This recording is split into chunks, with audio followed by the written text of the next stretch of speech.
Hey guys, it's Laptop Laura, and this is Copy That Pops. Writing tips and psychology hacks applied to online biz success.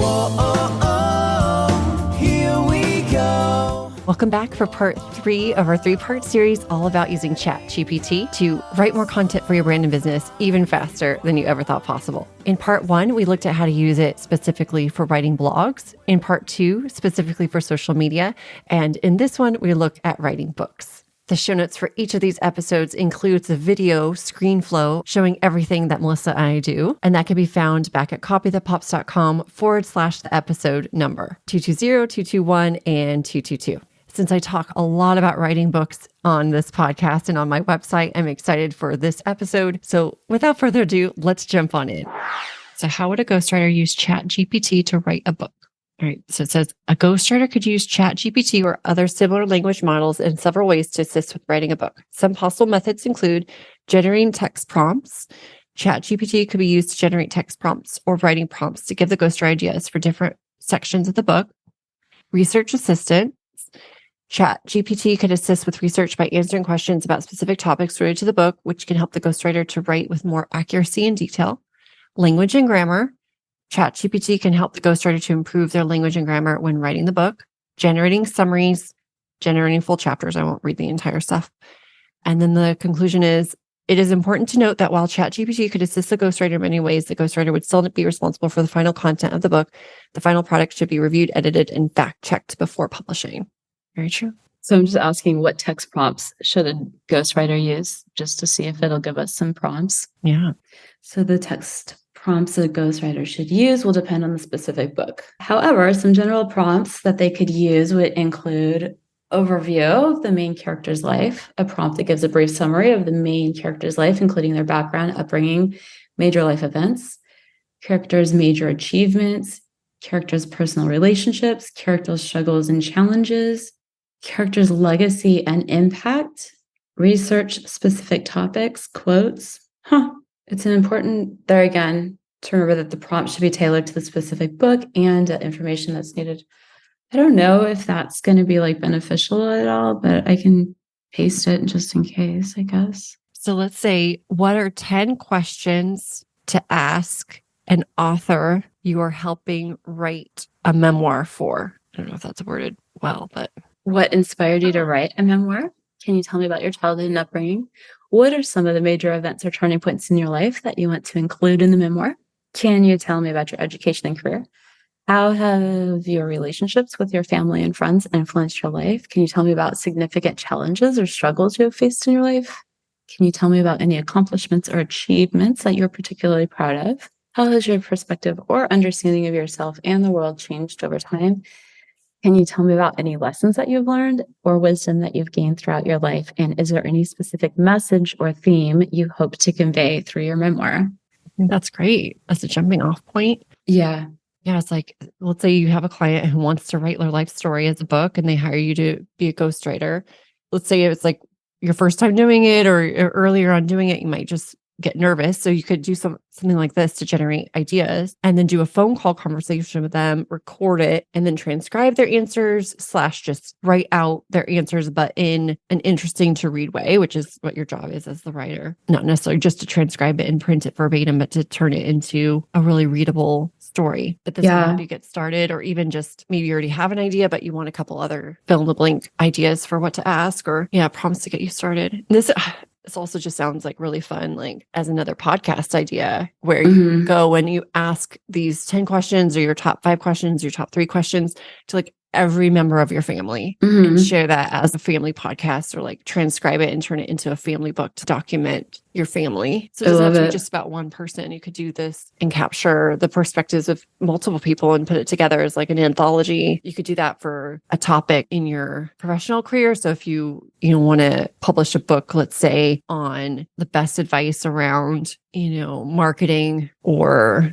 the psychology of advertising or something like that, you can go and interview multiple people who are experts in that field and then combine all their answers into the book, including your own advice, which is very similar to what I did with my first book, Copywriting for Podcasters, because I interviewed a bunch of people who were more expert than I was in different sections and put it all together. Two things that came up for me is one, like if you're a blogger, how fun would it be to create these lead magnets? You could turn that into a Canva checklist or something and then offer it in exchange for an email. And then the other thing is, I know that ChatGPT integrates with different things. And I think I just heard this morning that it integrates with Zapier. So somebody, if they wanted to, they could literally create a website, have it be on the back end, have this be like a form, like a Google form or something through the website where people would go through and like answer the questions, go through ChatGPT with whatever their answer is to regenerate like the outcome. And then like you could have this website of all these different people's memoirs, or you could turn that into a service for people, right? Like there's just so many things that I don't even think we've scratched the surface of yet. It's pretty amazing. Do we want to use this, or do we want to just kind of like, what are we doing again? we're doing the memoir thing, but I wasn't doing it like podcasty. I was just doing it kind of like to have it. No, I feel like this is going to go as our third podcast in the series. And I love how like our podcasts are getting less and less formal as we're recording them in the same day. Like forget the intro. I'll do an intro later. Let's just start recording stuff and just brainstorming, because that's really how it works for people is you just sit down and kind of play with stuff and it generates ideas and gives you more clarity as you go. Yeah. So if we were going to use this to write a book, of course, you would want to know what topic do you want to write a book on? What do you want to be known for?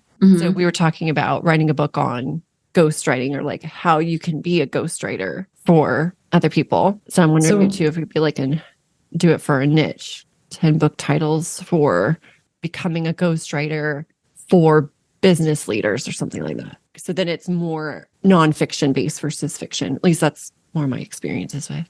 So I think that this is talking to business executives directly. Maybe I need to reword my prompt. Ghostwriting for the C-suite, a guide for business leaders. I like that one, but I would say it wouldn't be a guide for business leaders. It'd be like a guide for new ghostwriters or something like that. Yeah. So I think I need to get a little, so write 10 book titles for ghostwriting for business leaders. Okay. So I just changed the prompt to write 10 book titles for becoming a ghostwriter who are writing for business leaders. And this is interesting. So the Ghostwriter's Blueprint for Business Success, how to craft compelling narratives for leaders. I like number 3 as well. The Ghostwriter's Guide to Crafting Memoirs for Business Leaders, because that happens a lot. People come to me and want help telling their life story. Even though they're a business leader, they don't want to write about business. They just want to write about their life and what they've learned overall. The executive ghostwriter, that could be somebody's brand, right? Ooh. Ghostwriting for the C-suite, crafting compelling business narratives. I feel like if you were writing about this, you're going to attract both people that want to be ghostwriters, but also people in the C-suite that are looking for their ghostwriter. And you're going to like really set yourself apart, in my opinion, as that niche, that person. So let's go up at the top. We have 18 pages of notes here. So we're going to start this up at the top for the book and just put our titles down. This first one, it's not numbered, but it was one of them. So out of these, which ones do you think we should start with, Laura? Do you like the Ghostwriter's Guide to Crafting Memoirs for Business Leaders? I do like that. Also, what's now showing is number 6, ghostwriting for the C-suite. Although crafting compelling business narratives, maybe. I'm just not sure if anyone really describes it as like, I want to write a business narrative. So I don't really like that phrasing at the end. Yeah. Mastering the art of ghostwriting for business professionals. I like that. And also adding in busy business professionals, although maybe that alliteration sounds weird. The executive ghostwriter telling the stories of successful business leaders. I like that one too. I do too. Well, we can always go back and do the other ones. Let's start. You want to start with this one? Sure. So we picked the Ghostwriter's Blueprint for business success, how to craft compelling narratives from leaders. It's longer though. I'm always like too wordy, so just go with. You can always have it be the same. Okay, so write a book outline for the executive ghostwriter telling the stories of successful business leaders, and let's see what it tells us. So this process, like the other one when we were doing the blog post in the other episode was at 220. You want to get this all down, and then you want to come back in and just copy and paste and tell ChatGPT, write me the section on this, write me the section on this. Some areas you may want a paragraph, some you might want 3. One of the things that I've found is a lot of times it'll say in conclusion or in summary, even though you're not at the end of the book. So it's up to you if you want to have that in there, but that's where the human element really comes in. Yeah. So it generated, did it do 5 different topics or is it 4, not including the intro? It's 6, including the conclusion. So it's the intro, understanding business leadership. So I'm just saying, like, as a book writer, if you don't count the intro and conclusion, like if you keep those as kind of like separate chunks, then it generated 4 chapters. Mm-hmm. Of course, you could count, the intro as chapter 1, but it's definitely not long enough for a book. Could we ask it for more chapters or more? Yeah. How many chapters do you think we would There like? you go. So yeah, so write a book outline with 9 chapters, or actually, let's say 11, because it's going to include the intro and the conclusion as a chapter, I think, as it generates it. Okay, so let's see what this says.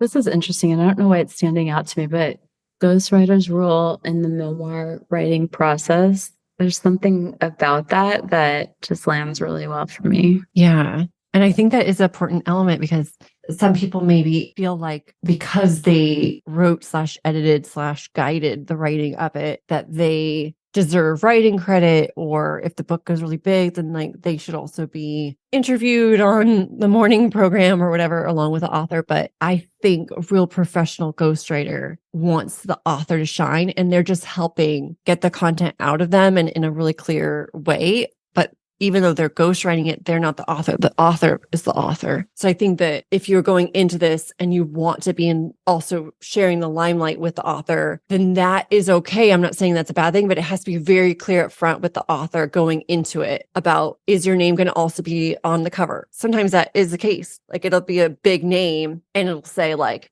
I'm just making this up, Barack Obama's biography with, and then the ghostwriter's name, or written by or edited by or whatever the ghostwriter's name, so that that person also gets credit. But many, many, many times the ghostwriter is nowhere to be seen. They're not on the cover. They're not mentioned in the book. They're never mentioned in interviews. So knowing that up front and being very clear about that and being okay with whatever you decide with the author, I think is a really important element of being a ghostwriter. Yeah, kind of hard in some ways, I would imagine. One of the things I think is interesting, so one of the last sections before the conclusion says editing and revising the manuscript.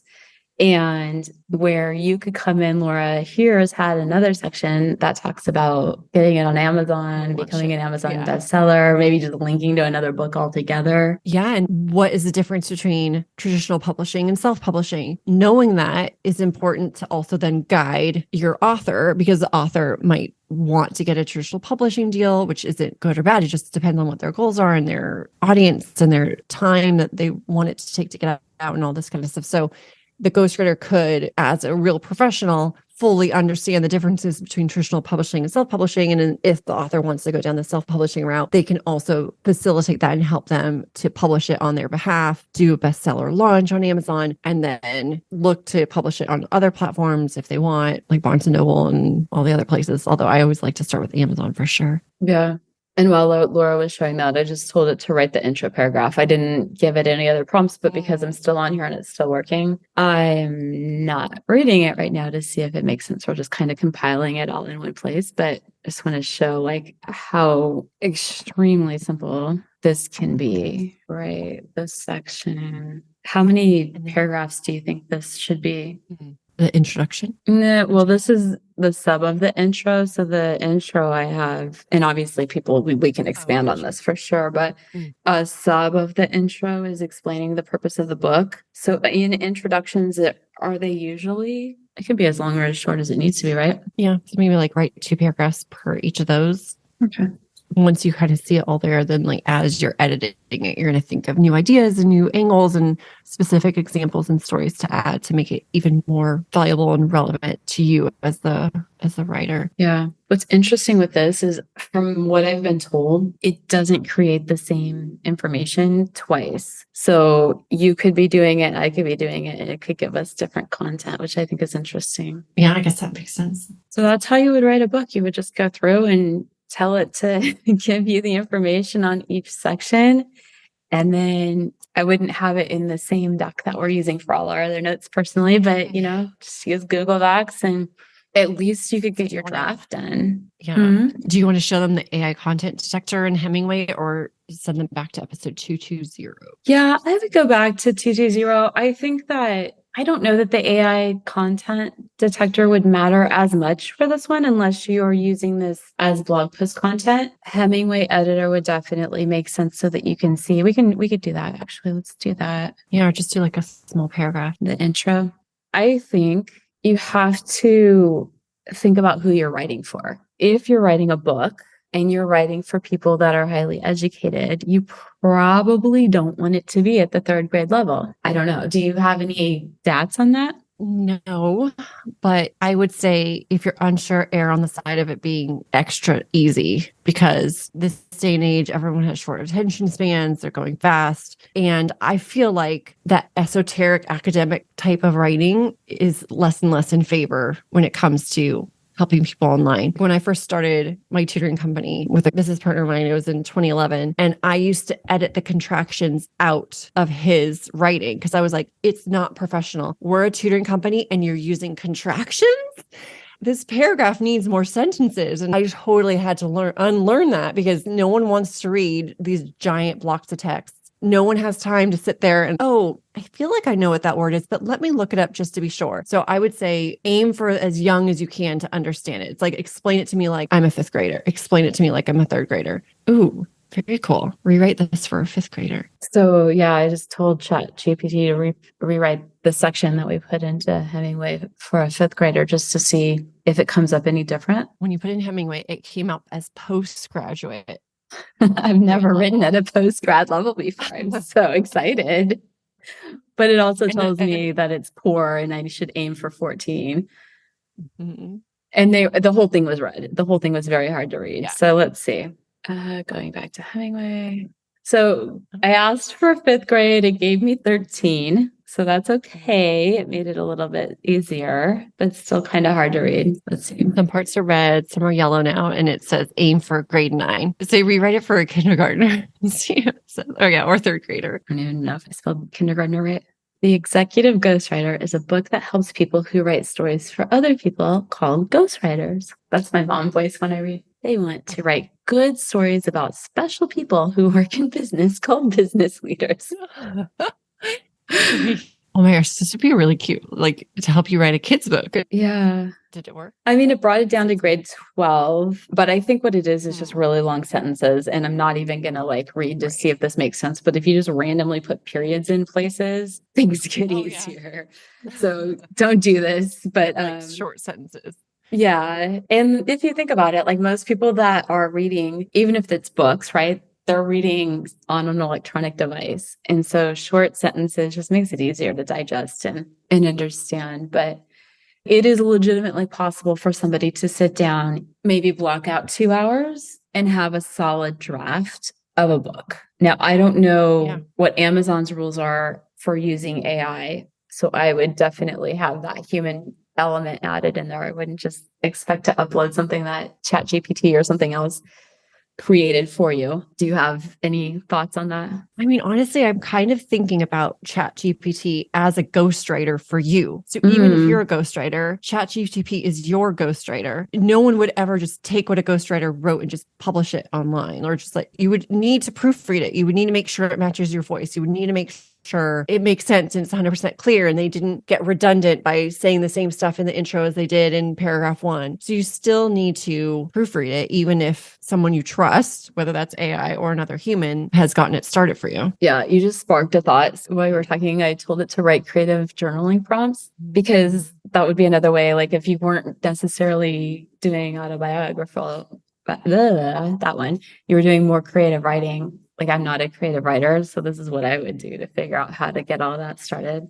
Write a letter to someone you have lost and never got to say goodbye to. It's in there because I think this could be another lead magnet that you could add to your website at some time if you wanted to. Yeah. Well, I'm even thinking too, you could generate 100 writing prompts and then turn that into a book itself. And it could just be called a writing prompt a day for 100 days or whatever. I mean, that's not a good title, but like you could literally just sell a little easy book that just has one writing prompt on every page. So you just turn the day and you have a new writing prompt. Maybe even put some space. So it could be like a low content book that a lot of people publish. Have you heard of that, Melissa? A low content book? Yeah, I love that. I think that's Other smart. examples of low content books could be word searches or blank journals where it's just lines or even just blank pages. Is people literally sell books on Amazon that are print on demand and it's all blank pages. We're just kind of going here. We're going to have 100 by the time it's done. I think it'd be interesting to do. 100 writing. I love it. Well, I was thinking we could also do, I don't know if we need 100, but like there might be something to do as a resource for ghostwriters too. Or we could leave it here. I just think this is so much fun. You know, something like this would be a super fun social media experiment too. Like we could use this for our group. Yeah. So episode 221. So if you go to copythatpops.com/221, we showed exactly how to make content for social media. But there are so many things cross-pollinate. So some of these journal prompts could also be things that you could post on social media to get engagement. People might just find that really entertaining to share. I asked for 100 and it gave me 41. So I think I reached the limit. So I'm just going to change this to 41. But, you know, if you could come in and generate them like one by one, but if you were write a poem about the ocean, like I would love to put that on social media and see what people say. You totally should. I have a chat group of friends and every once in a while they'll get on like this whole haiku kick, which I don't really understand what haikus are, but you know what I'm going to do? I'm going to tell ChatGPT to create my haiku and they're going to love it. They're not even going to know. Oh my God. That'd be so funny. Like you all of a sudden become like this amazing author in your little friend group. I know, right? They're gonna be like, listen, they talk to me in person. I'm not even going to know. I'm like, I have no idea. I asked my VA to do it. My AI VA. And if I get any good responses, I'll include it in the show notes for this episode. This is fun. Okay. So what do you think? Yeah. Did we accomplish our goal of helping people use this to write a book? I mean, I think we did. There's so much content right now. I'm very overwhelmed. Yeah. Yeah. For people behind the scenes, we recorded episode 220, 221, and 222 all back to back because we were batching our work. So this Google Doc that Melissa's got on her screen, if you want to watch the video, just go back to the show notes. Has got everything that we generated for the past 2 hours.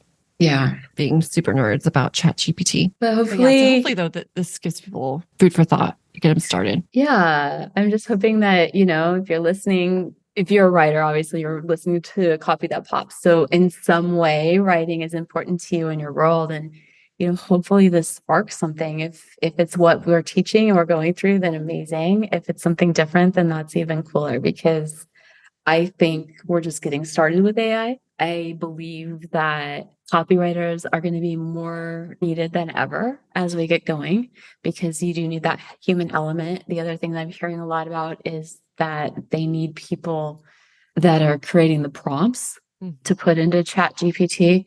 Yeah, hopefully this sparks something fun. If you guys come up with a fun social media post or whatever, tag us. We want to see what you guys come up with. That'd be amazing. So this is episode 222? 222. So come back to the show notes.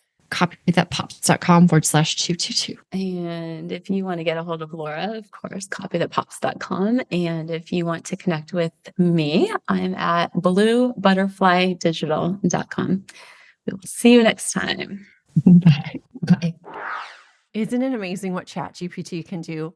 A big thanks to Melissa Sue Tucker for sitting down with me and playing around with this tool so we can see all the applications that are possible. And what we discussed today is really just the tip of the iceberg. But I hope it inspired you to start playing with it and seeing how you can use it to write more content to help build your brand and business, specifically with social media. In the third episode of this series, we're going to look at using it to write books. So I'll see you in episode 222. And remember, if you want link outs to anything that we mentioned in this episode, go to copythatpops.com/221, where you'll find the show notes for this episode. Thanks again for listening and keep on finding ways to write Copy That Pops.